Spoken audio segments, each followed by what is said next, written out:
अगर आप उत्तर प्रदेश या दिल्ली से हैं तो आप कभी ना कभी तो यमुना एक्सप्रेसवे से गुजरे होंगे या फिर लखनऊ एक्सप्रेसवे से तो जरूर ही गुजरे होंगे।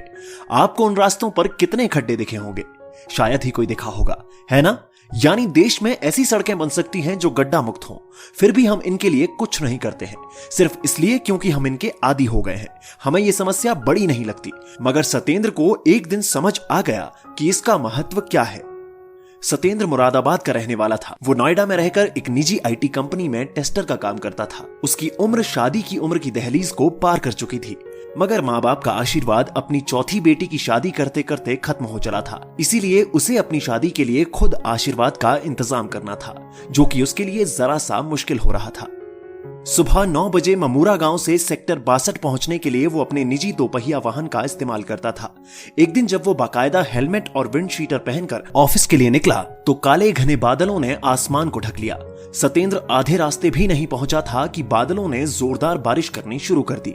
उसने रुकने के बजाय ऑफिस भीग कर पहुंचना जरूरी समझा, क्योंकि इंक्रीमेंट का टाइम आ गया था और वो एक दिन भी लेट होकर साल भर की मेहनत पे पानी नहीं फिरने दे सकता था।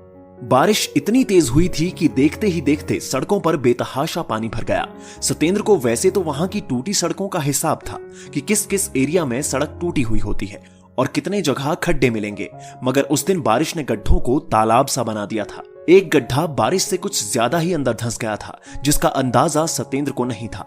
उसकी गाड़ी उसी गड्ढे से होकर गुजरी और सतेंद्र हवा में उछलकर आगे की ओर गिर गया। चूंकि उसने हेलमेट पहन रखा था तो उसके सिर को कुछ नहीं हुआ, मगर जिस तरह वो गिरा उसका हाथ बुरी तरह घायल हो गया।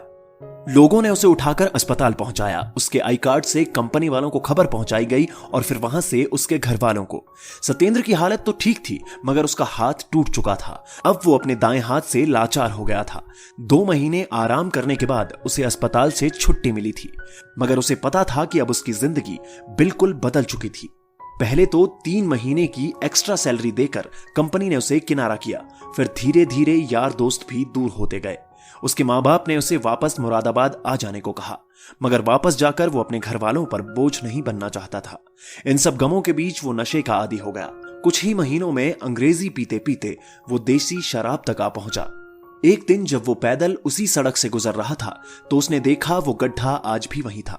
ना तो उसकी कोई मरम्मत हुई थी और ना ही आसपास सावधानी बरतने का कोई साइन बोर्ड था।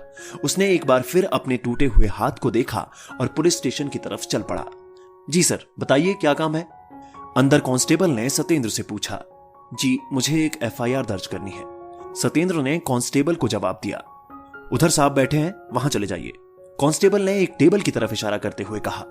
सर, मेरी कंप्लेन दर्ज कीजिए, कहकर सतेंद्र टेबल के इस ओर रखी कुर्सी पर बैठ गया। जी बताइए, किसकी कंप्लेन करनी है आपको? दरोगा ने सतेंद्र से पूछा। जी सरकार की, सतेंद्र ने जवाब दिया। क्यों भाई, मीडिया वाले हो या किसी पार्टी के नेता? मुस्कुरा के दरोगा ने व्यंग गढ़ा। जी नहीं, मेरा नाम सतेंद्र है, मैं बस एक आम आदमी हूं। देख भाई, तू डिसेबल्ड है इसलिए तुझे कुछ नहीं कह रहा, वरना ये जो चरस फूंक के आया है ना, सारा नशा एक झटके में उतार देता। देखो, सरकार से प्रॉब्लम है तो मीडिया में जाओ या फिर आंदोलन करो।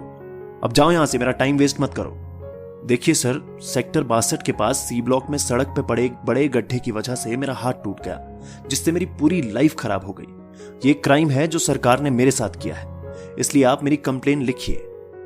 भाई, मुझे तुमसे बहुत हमदर्दी हुई, मगर सड़क के गड्ढों से अगर प्रॉब्लम है तो नगर निगम जाओ, इसमें हम आपकी कोई हेल्प नहीं कर सकते। ठीक है, आप मत करिए, मगर कोर्ट तो करेगी। सतेंद्र ने सरकार के खिलाफ कोर्ट में क्रिमिनल केस दर्ज कराने का तय किया। निचली कोर्ट ने पहले तो इसे क्रिमिनल केस दर्ज करने से मना किया, मगर दोबारा अपील करने पर सतेंद्र के साथ हुई घटना को ध्यान में रखते हुए इसे क्रिमिनल केस माना। करीब 2 साल के संघर्ष के बाद सतेंद्र ने यह केस जीत लिया। कोर्ट ने इस मामले में सरकार की गलती मानते हुए सतेंद्र को 10 लाख का मुआवजा और एक सरकारी नौकरी दिलाए जाने का आदेश दिया। साथ ही सरकार को सख्त आदेश दिए कि सड़क पे किसी भी छोटे या बड़े गड्ढे को नजरअंदाज ना किया जाए, क्योंकि यह किसी की जिंदगी एक पल में तबाह कर सकता है। सतेंद्र को तो इस कहानी में इंसाफ मिल गया, मगर बहुत से लोग हैं जिनको इंसाफ नहीं मिल पाता। सड़क में गड्ढे सच में एक बहुत बड़ी समस्या है, जिसे हम रोजमर्रा की जिंदगी में झेलते भी हैं और नजरअंदाज भी करते हैं।